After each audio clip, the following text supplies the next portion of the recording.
¿Qué tal? Buenos días y bienvenidos nuevamente a la sección de servicios del canal de YouTube de AWS en Iberia. De acuerdo con Forbes, las interacciones entre los datos han crecido 5000% entre 2010 y 2020. Mucha de esta información se aloja dentro de bases de datos. En AWS nosotros pensamos que siempre tenemos que utilizar la mejor base de datos disponible para el tipo de trabajo que esté desempeñando, y es a esto a lo que le llamamos las bases de datos de propósito específico. Dentro de esas bases de datos tenemos bases de datos en memoria, bases de datos de grafos, bases de datos relacionales, bases de datos orientadas a documentos, y el día de hoy nos estaremos enfocando en el servicio de bases de datos relacionales administradas, Amazon RDS. Bueno, lo primero que tenemos que hacer es entrar a nuestra consola dentro de AWS. Aquí podemos ver nuevamente los servicios como siempre y el día de hoy vamos a elegir el servicio de RDS.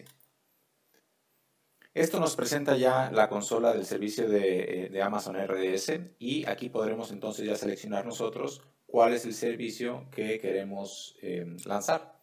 Lo primero que nos presenta es el dashboard. Aquí nosotros vamos a ver que en este momento no tenemos ninguna instancia todavía y lo primero que voy a hacer es crear una base de datos.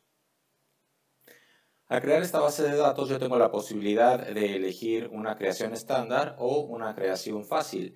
Si elegimos una creación fácil, ustedes se darán cuenta que tenemos muy pocas opciones de las cuales elegir.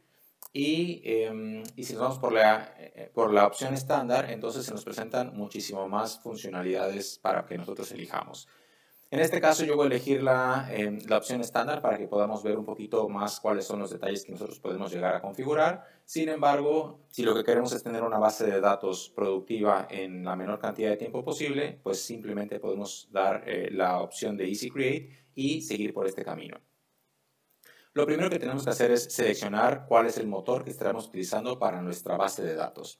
En este caso se nos presentan las diferentes alternativas que tenemos, que incluyen a Amazon Aurora en sus sabores de MySQL, compatibles con MySQL o con PostgreSQL. También tenemos la posibilidad de elegir una base de datos MySQL, MariaDB, PostgreSQL, Oracle o SQL Server. Generalmente lo que vemos es que muchos de nuestros clientes eligen Oracle o SQL Server cuando ya tienen un footprint muy grande dentro de sus compañías y mucho conocimiento y aplicaciones que hacen uso de estas tecnologías. Sin embargo, para aquellas compañías que están abiertas a hacer una modernización de la base de datos y que sobre todo se quieren orientar a bases de datos abiertas, vemos que están optando por el resto de las opciones. En este caso, yo voy a seleccionar Amazon Aurora y voy a seleccionar la opción de MySQL. Amazon Aurora es una base de datos diseñada completamente para la nube y que tiene la compatibilidad tanto con MySQL como con PostgreSQL y que tiene muchas funcionalidades avanzadas. Entonces, en este caso me voy a decantar por la opción de Aurora MySQL. Esto muchas veces, como mencionábamos, la selección del motor tiene mucho que ver con el conocimiento que haya dentro de la empresa, la tradición también que se tenga y la compatibilidad con diferentes aplicaciones.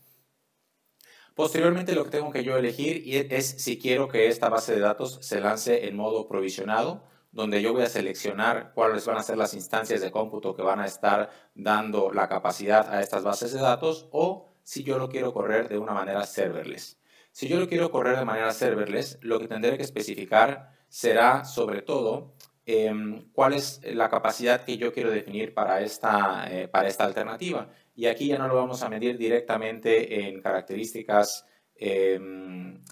como relacionadas directamente a la instancia, sino que lo que vamos a hacer aquí es tomar en cuenta lo que llamamos los Aurora Capacity Units. Entonces aquí vamos a definir cuál es un máximo, cuál es el mínimo y dependiendo de los rangos que establezcamos será pues por donde puede estar fluyendo la base de datos para crecer o decrecer dependiendo de la necesidad y la carga que se tenga en ese momento. En este caso me voy a ir por una opción provisionada y la siguiente elección que yo tengo que realizar es la relacionada a la replicación. Yo aquí puedo seleccionar tener un single master o un multimaster. ¿Cuál es la diferencia? Cuando hablamos de una opción de replicación single master, quiere decir que yo voy a tener una sola instancia que va a estar funcionando como la instancia para realizar las escrituras en todo momento, y si llegara a fallar, entonces yo puedo hacer un failover hacia alguna de las réplicas que está activada en ese momento. Tenemos otra opción que es multimaster y en este caso lo que sucede es que las diferentes instancias que nosotros lancemos dentro de este clúster van a funcionar no solamente para lectura, sino también para escritura. Esto es un requisito sobre todo para aquellas compañías que tienen un requerimiento de un failover muy, muy bajo y en realidad es inexistente en este caso debido a la tecnología que tenemos implementada, pero también hay ciertas restricciones con respecto al manejo de los esquemas y el manejo de la aplicación en sí. La gran mayoría de nuestros clusters hoy en día se despliegan de manera single master, donde también tenemos la capacidad de hacer un failover que generalmente sucede en 120 segundos y en realidad en la gran mayoría de las ocasiones sucede en inclusive menos de 60 segundos. Lo siguiente que tenemos que elegir nosotros es cuál es la versión que estaremos utilizando. Aquí tenemos, bueno, ya vemos que una gran gama disponible. Yo voy a dejar seleccionada la que venía por default. Y la siguiente decisión que tenemos que tomar es si queremos lanzarla como un template de producción o un template de desarrollo o pruebas. Básicamente esto va a impactar el resto de las características que vemos por abajo y no quiere decir que posteriormente no se puedan cambiar, es simplemente un tema relacionado a facilitar el lanzamiento de estos clústeres. En este caso voy a seleccionar que este clúster lo quiero para producción. Y lo primero que tengo que hacer aquí es escribir el nombre de la base de datos. Le pondré aquí simplemente YouTube base de datos. Y posteriormente tengo que definir las credenciales para el acceso a esta base de datos. Entonces aquí voy a seleccionar un password. Lo vamos a colocar aquí. Y posteriormente lo que tengo que hacer es, como nos fuimos por el método provisionado, vamos a tener que elegir cuáles son las bases de datos o el tipo de instancia, perdón, que va a estar respaldando esta base de datos en sí. Aquí se nos presentan múltiples alternativas, estas orientadas a instancias que tienen más RAM, o también podemos tener otro tipo de instancias si seleccionamos las burstable. Estas de burstables generalmente pueden ser utilizadas para cargas de trabajo muy pequeñas y que sean de pruebas y desarrollo, y generalmente para producción optaremos por algunas de las que están optimizadas para memoria. Aquí voy a seleccionar una DB-R5 Large. Y la siguiente elección que yo tengo que hacer es si quiero hacer un despliegue multizona. Como yo seleccioné que quería un despliegue de producción, aquí la opción que se presenta por default es que sí se cree un despliegue multizona, donde yo voy a tener réplicas en diferentes zonas de disponibilidad, y en caso de que llegara a haber un problema con alguna de las zonas de disponibilidad donde yo tengo mi instancia que está funcionando como instancia de escrituras, entonces esto se podría hacer el failover a una segunda zona de disponibilidad. Vale la pena mencionar que estamos hablando simplemente de las instancias de cómputo que están funcionando para las bases de datos. Toda la capa de almacenamiento está siendo constantemente replicada a través de 3 zonas de disponibilidad, independientemente de la elección que ustedes tomen aquí. Si ustedes decidieran no crear una réplica, entonces quiere decir que el failover podría tomar más tiempo, y si decidimos elegir una réplica, pues entonces esto quiere decir que tendremos instancias que estén funcionando en modo lectura y que pueden ser promocionadas a hacer la instancia principal una vez que fallara la primaria dentro del clúster. Lo siguiente que tenemos que hacer es definir dentro de qué VPC vamos a lanzar estos recursos, ya que la base de datos en sí, RDS, lanza los recursos dentro de un VPC. En este caso yo voy a seleccionar este VPC que le llamé Iberia VPC. Y bueno, aquí nos da simplemente la noticia de que la base de datos no la vamos a poder mover de VPC. Entonces eso es algo que hay que tomar en consideración, y posteriormente nos menciona si queremos crear una nueva subnet para la parte de la base de datos. Yo voy a establecer en este caso que no requiere una nueva subnet, pero lo que sí quiero es un nuevo security group. Entonces a este grupo de seguridad le voy a llamar bases de datos security group. Y posteriormente se me presenta la posibilidad de generar alguna configuración adicional, específicamente con respecto al puerto utilizado para la base de datos. Este por default es el 3306. Yo en este caso no tengo ninguna razón para cambiar este puerto, pero se tiene esta alternativa. Para hacer la autenticación dentro de la base de datos podemos seleccionar hacerla a través del password que establecimos previamente, o también lo podemos relacionar con las credenciales que nosotros tengamos dentro de IAM. Luego vamos a ver cuáles son las características adicionales que yo podría llegar a configurar. Aquí me pregunta si yo quiero alguna base de datos como punto de partida. Voy a decir que no. ¿Cuáles son el grupo de parámetros que voy a utilizar para MySQL? No voy a cambiar nada en particular.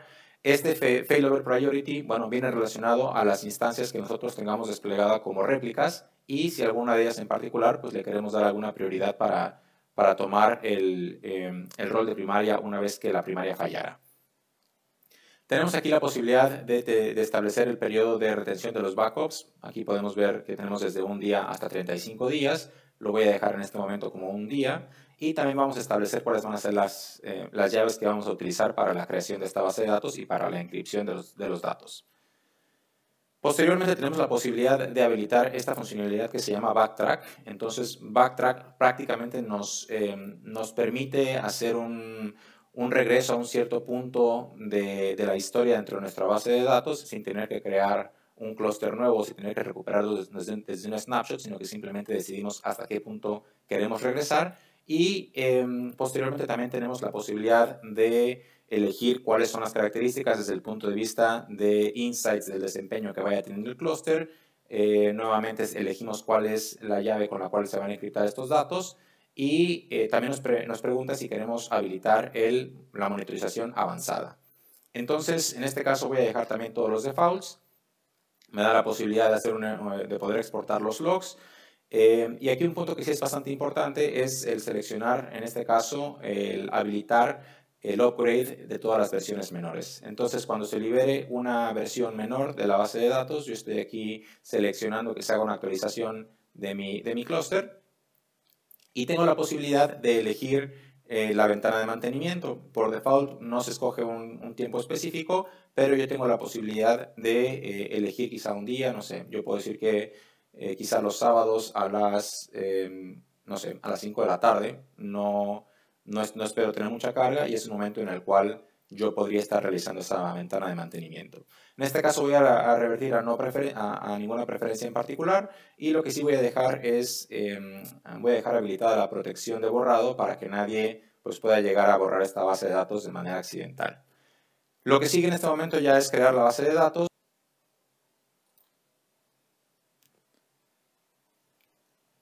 Aquí podemos ver que la base de datos ya se está creando, podemos ver nuestro clúster y podemos ver las diferentes instancias que tenemos aquí. Entonces, vamos a esperar unos minutos a que se termine de crear este clúster en particular y lo que sí les voy contando es que previo al inicio de esta creación, lo que yo hice fue crear una instancia con sistema operativo Windows que se encontraba dentro de ese mismo VPC para que podamos utilizarla como cliente para esta base de datos. Entonces vamos a esperar unos minutos en lo que se termina de crear el clúster y regresamos.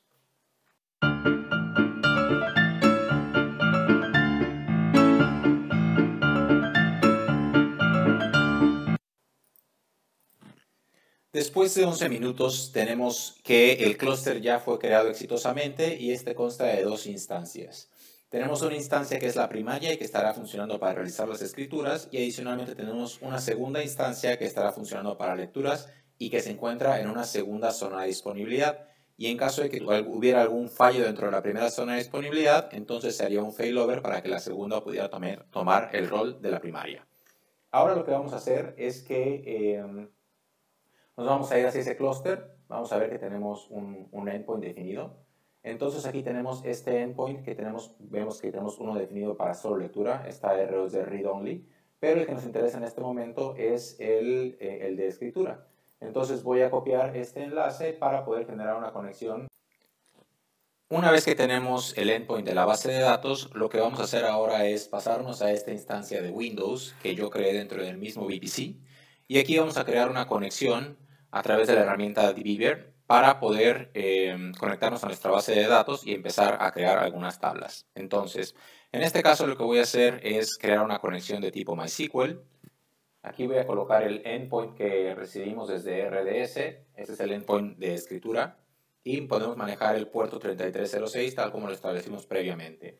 Ponemos nuestras credenciales y nos conectamos a la base de datos. Entonces, se está realizando la conexión y una vez que estemos conectados, lo primero que haremos será crear una base de datos, ya que solamente tendremos la base de datos por default. Como podemos ver aquí, si abrimos las bases de datos, solamente tenemos la default y lo que queremos hacer es crear una nueva base de datos. Entonces, para lograr esto, lo que vamos a hacer es crear algunos nuevos comandos de SQL. Lo primero que vamos a hacer aquí es crear la base de datos, como mencionábamos. Lo ejecutamos, esta base de datos fue creada, vamos a utilizar esta base de datos y finalmente lo que haremos será crear una tabla con algunos valores específicos. Entonces vamos a crear una tabla que se llama recipes. Y dentro de esta tabla lo que vamos a añadir son algunos valores dentro de las diferentes columnas, específicamente para recetas, en este caso, digamos, para tacos, sopa de tomate y grilled cheese. Entonces, nuevamente aquí ejecuto este comando, se ejecutó exitosamente, ahora doy rápidamente un refresh a la base de datos y lo que podemos ver es que ya se tiene la base de datos de recetas. Nos vamos a esta base de datos de recetas. Podemos ir a ver que también tenemos una tabla de recetas y dentro de esta tabla de recetas ya podemos ir a ver directamente los datos. De esa manera podemos comprobar que ya creamos la base de datos y que la podemos utilizar exitosamente. El día de hoy pudimos ver con esta demostración cómo podemos lanzar una base de datos relacional administrada con alta disponibilidad y lista para ponerse en producción en tan solo minutos con la flexibilidad y agilidad características de AWS. Muchas gracias por su tiempo y no olviden suscribirse al canal de YouTube de AWS Iberia. Saludos.